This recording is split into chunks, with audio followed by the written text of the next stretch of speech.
ओम नमः शिवाय। श्रावण मास महात्म्य अध्याय 15 सुपोधन व्रत। सनत कुमार बोले, हे महाप्रभु, मैं आपके श्रीमुख से नागपंचमी व्रत की कथा सुन चुका हूँ।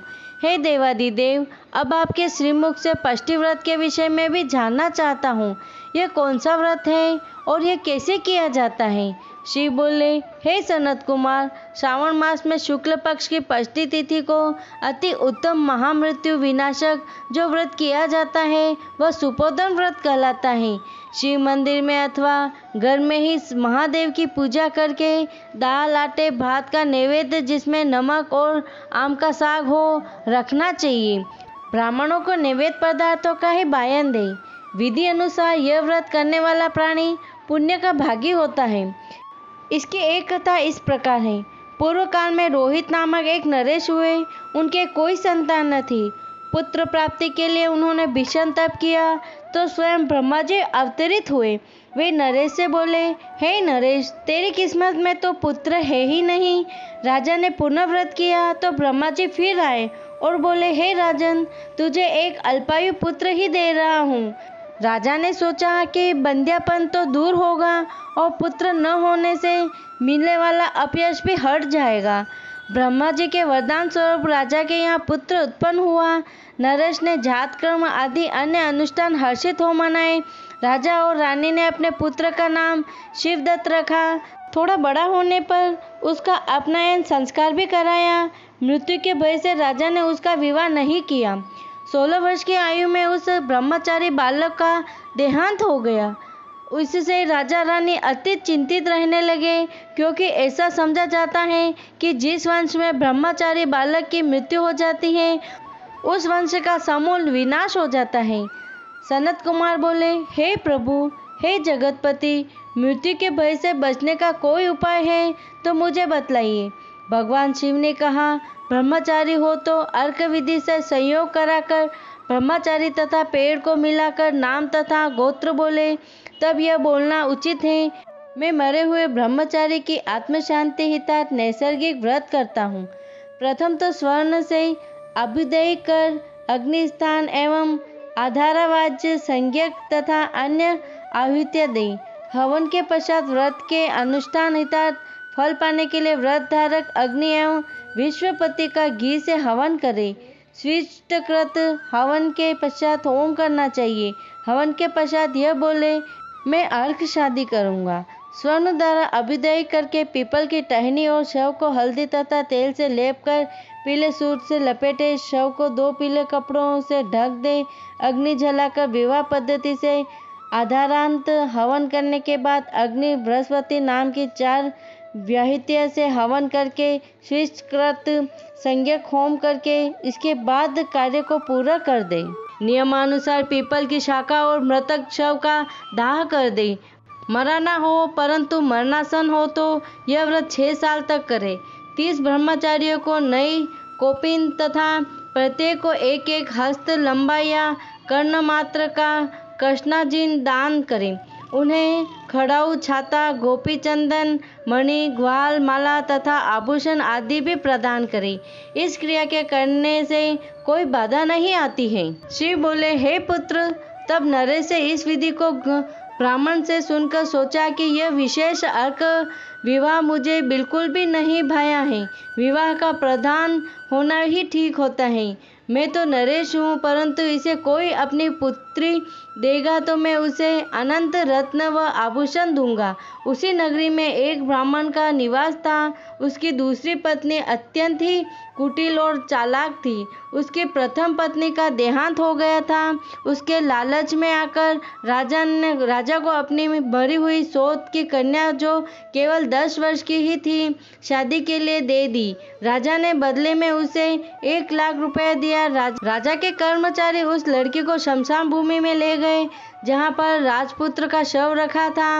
वहाँ पर मृत राजकुमार से उसका विवाह कर दिया गया। तब उसे राजा के लड़के की देह के साथ जलाने की तैयारी होने लगी। इस पर वह लड़की उन कर्मचारियों से बोली कि आप यह क्या कर रहे हैं? कर्मचारी बोले, हे सुंदरी, तेरा पति तो मर गया है, अतः हम तुम्हें इसके साथ जला रहे हैं। वह रोने लगी और बोली कि आप मेरे पति को न जलाएं, मैं इनके साथ यहीं वन में रहूंगी। आप लोग यहाँ से चले जाएं, मेरे पति अभी सो रहे हैं, जब ये उठेंगे तो मैं इनके साथ आऊंगी। लड़की की वाणी सुन राजा और अन्य कर्मचारीगण वहां से चले गए। नगर के वृद्ध एवं बुद्धिमान लोगों ने सोचा, अब तो नारायण ही इस सोत पुत्री की रक्षा करेंगे। सौतेली माँ ने तो इस कन्या को बेचा है। जब सब लोग चले गए तो वह बालिका शव के पास बैठकर रुदन करने लगी और शिव पार्वती को पुकारने लगी। भगवान शिव उस बालिका की करुण वाणी सुन पार्वती सहित नंदी पर सवार हो उस वन में वहां पहुंच गए जहां बालिका रुदन कर रही थी। बालिका ने जब शिव पार्वती को देखा तो वह उठ खड़ी हुई। उसने सोचा, अब मेरे पति जी उठेंगे। उसने प्रभु से कहा, क्या मेरे पति जी उठेंगे? उसकी वाणी से आर्द्र हो उठे। प्रभु ने कहा, हे बालिके, तेरी माँ ने जो सुपोधन व्रत किया था, अब तुम तेल तथा जल से उसे फल का संकल्प करके वह अपने पति को प्रदान कर अपने मृत पति से प्रार्थना कर बोलो, हे स्वामी, मेरी माँ ने जो सुपोधन व्रत किया था, तुम उसके पुण्य प्रभाव से जीवित हो उठो।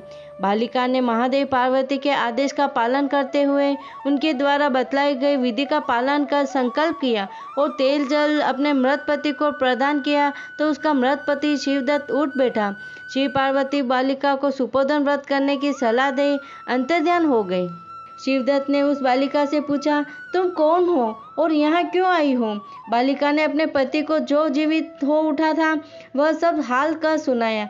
इस हालचाल को कहने सुनने से सारी रात व्यतीत हो गई। प्रातःकाल शमशान भूमि के नजदीक आए हुए नर नारियों ने जब उन दोनों को जीवित देखा तो उन्होंने नगर में वापस जाकर राजा को बतलाया कि उनका पुत्र जीवित हो उठा है और पुत्रवधू और राजकुमार सकुशल हैं। वे दोनों नदी तट पर बैठे हैं।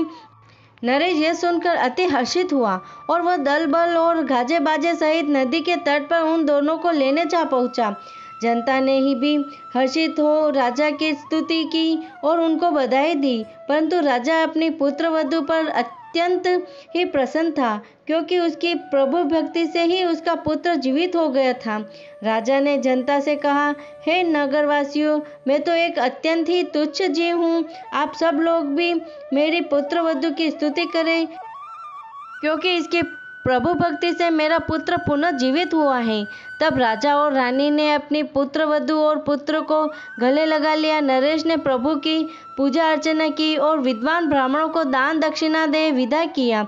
नरेश ने नगर द्वार पर मृत पुत्र के पुनः जीवित हो जाने की खुशी में विद्वान ब्राह्मणों के निर्देशानुसार विधि पूर्वक शांति प्रार्थना भी की। शिव बोले, हे ब्रह्मपुत्र सनत कुमार, हे वत्स, मैंने तुमको सुपोधन व्रत विधि नियमानुसार कह सुनाई है। प्राणी मात्र को चाहिए कि वह यह सुपोधन व्रत 5 वर्ष तक लगातार करके ही उद्यापन पूरा करे। अतः शिव पार्वती का प्रतिदिन पूजन करना चाहिए। प्रातःकाल चरु तथा आम के पत्तों से हवन करना चाहिए। बतलाए गए ढंग से ही नैवेद्य तथा वामन देने चाहिए। इस व्रत से मनुष्य की चिरायु प्राप्त होती है और मरणोपरांत वह शिवलोक यानी मोक्ष को पाता है। इति श्री श्रावण मास महात्म्य 15वां अध्याय संपन्न। इस 15वें अध्याय के 5 श्रवण से दीर्घायु की प्राप्ति होती है। ओम नमः शिवाय। ओम नमः शिवाय।